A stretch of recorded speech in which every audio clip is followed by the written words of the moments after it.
National Weather Service has issued a hurricane warning of Hurricane Isaias for all of New Jersey, all of eastern Pennsylvania, southeastern New York, all of Connecticut, all of Massachusetts, all of Rhode Island, all of Vermont, all of New Hampshire, all of Maine, and all of southwestern New Brunswick, Canada until 6:12 p.m.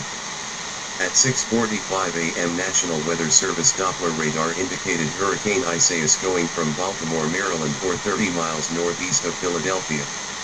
The locations impacted include near towns and cities of Philadelphia, Pennsylvania, Trenton, New Jersey, New York City, Long Island, Hudson Valley region and Albany, New York, New Haven and Hartford, Connecticut, Providence, Rhode Island, Springfield and Boston, Massachusetts, Town of Rockingham, Vermont, Concord and Manchester, New Hampshire, Portland, Bangor, and Presque Isle, Maine, and Woodstock, New Brunswick, Canada.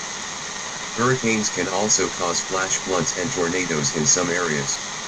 Impact: flying debris will be dangerous for those without shelter. Homes would be damaged or destroyed. Damage to roofs, windows, trees, and vehicles is likely. Take cover now, move to an interior room or in a shelter. If flooded, get onto a tall hill or building.